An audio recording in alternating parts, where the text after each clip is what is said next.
அஸ்ஸலாமு அலைக்கும். Hi everyone, welcome to Nasreen views.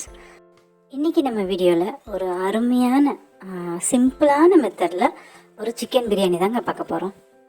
வீடியோக்கு போகிறதுக்கு முன்னாடி நம்ம சேனலை சப்ஸ்கிரைப் பண்ணாதவங்க சப்ஸ்கிரைப் பண்ணிக்கோங்க. பக்கத்தில் இருக்கிற பெல் பட்டனை கிளிக் பண்ணுங்கள். அப்போ தான் நான் போடுற வீடியோஸ் உங்களுக்கு உடனுக்குடனே வரும். ஓகே, வாங்க சிக்கன் பிரியாணி எப்படி செய்யலான்னு பார்க்கலாம். நான் இன்றைக்கி 1 கிலோ சிக்கன் பிரியாணி செய்ய போகிறேன். அதுக்கு 100 ml எண்ணெய் ஊற்றிருக்கேன். ஒரு 100 ml நெய் ஊற்றிக்கலாம்.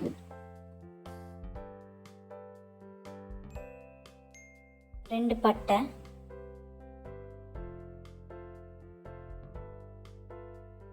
ஒரு 3 ஸ்டார் அனீஸ்,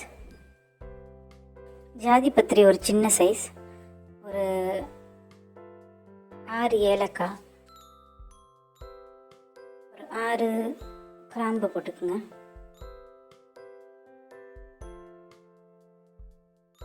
ரெண்டு பிரியாணி இலை,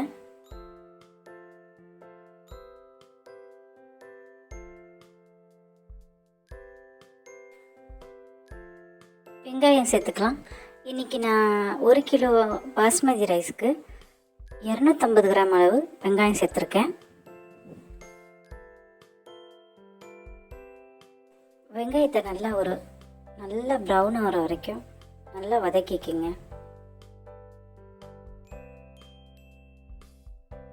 இந்த மாதிரி நல்ல ஒரு டார்க் ப்ரௌனாக வந்தோடனையும் ஒரு கைப்பிடி அளவு கொத்தமல்லி போட்டுக்கலாம்.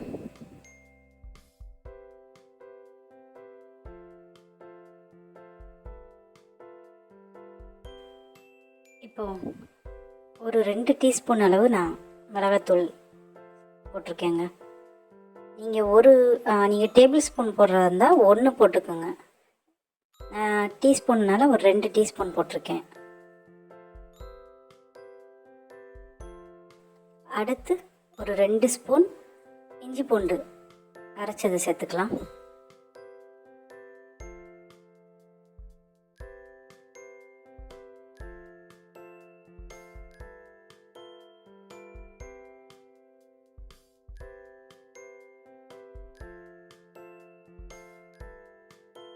இஞ்சி பூண்டு நல்லா வதக்கினதுக்கப்புறம் ஒரு 100 ml தயிர் சேர்த்துக்கிறேன்.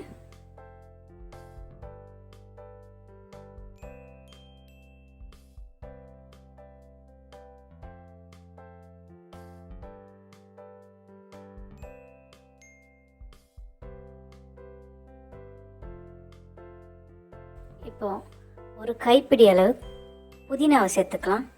கூடவே ஒரு 250 கிராம் தக்காளி இந்த மாதிரி கட் பண்ணி வச்சு போட்டுக்குங்க.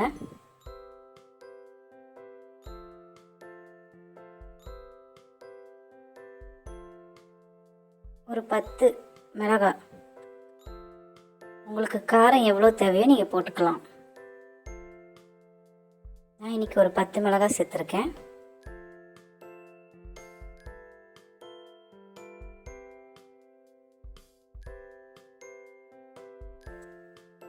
ஒரு 2 டீஸ்பூன் பிரியாணி மசாலா சேர்த்துக்கிறேன். பிரியாணி மசாலா இல்லைன்னா நீங்கள் கரம் மசாலா கூட சேர்த்துக்குங்க.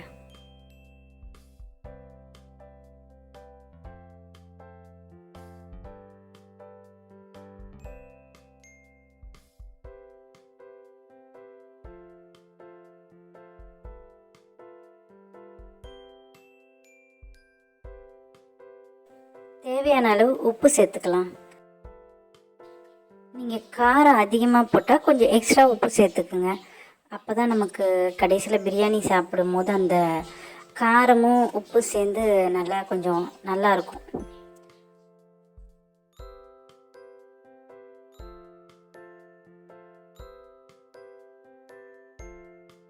இப்போ நான் ஒரு 500 ml தண்ணி ஊற்றிக்கிறேன். நான் இப்போ சிக்கன் போட மறந்துட்டேன். முதல்ல நான் தண்ணி ஊற்றுறதுக்கு முன்னாடியே நம்ம சிக்கனை போட்டுடணும். அதுக்கப்புறம் தான் தண்ணி ஊற்றணும். நீங்கள் செய்யும் போது அப்படியே செய்யுங்க. சிக்கன் போட்டதுக்கப்புறம் நீங்கள் தண்ணியை ஊற்றுங்க. ஏன்னா சிக்கன் அந்த தக்காளியோட அந்த மசாலாவோட கலக்கணும். சிக்கன் வந்து நீங்கள் பிரியாணி செய்கிறதுக்கு ஒரு 30 மினிட்ஸ் முன்னாடி மசாலா போட்டு நல்லா ஃப்ரிட்ஜில் வச்சுடுங்க. ஒரு 30 மினிட்ஸ் முன்னாடி. அப்போ நம்ம வந்து போடும்போது ஒரு 5 மினிட்ஸ்லேயே நமக்கு வந்து சிக்கன் வெந்துடும்.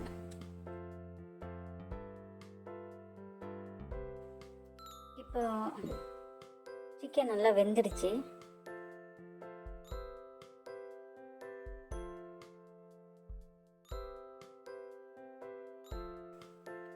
சிக்கன் நல்லா வெந்துடுச்சு. இப்போ பிரியாணிக்கு மசாலா நமக்கு ரெடி ஆயிடுச்சு. இப்போ அரிசியை ரெடி பண்ணிக்கலாம். பிரியாணி அரிசியை வேக வைத்துக்கு ஒரு பாத்திரத்தில் தண்ணியில் 1 ஸ்பூன் நெய் ஊற்றிக்கிங்க. ஒரு பிரியாணி இலை, ஒரு பட்டை, ஒரு 3 ஏலக்காய், ஒரு 3 கிராம்பு சேர்த்துக்குங்க.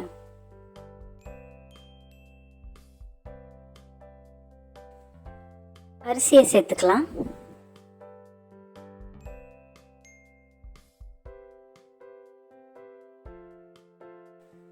ரைஸ் ஒரு 50% வேக வச்சா போதுங்க. ஏன்னா நம்ம வந்து அரிசியை வந்து தம்மில் வைப்போம் இல்லையா, ஸோ அதில் வெந்துடும் நமக்கு.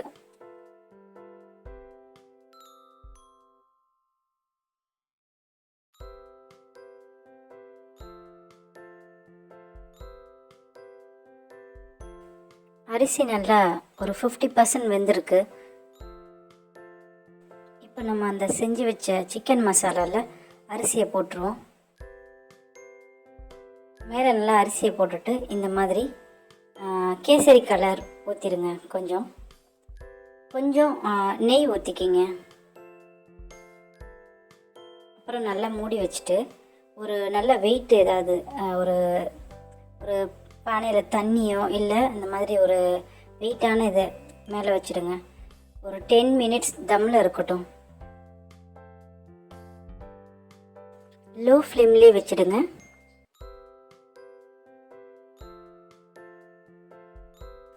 பிரியாணி ரெடி ஆகிடுச்சு. நல்ல அரிசிலாம் பாருங்கள், ஒன்றோட ஒன்று ஒட்டாமல் நல்லா இருக்குது.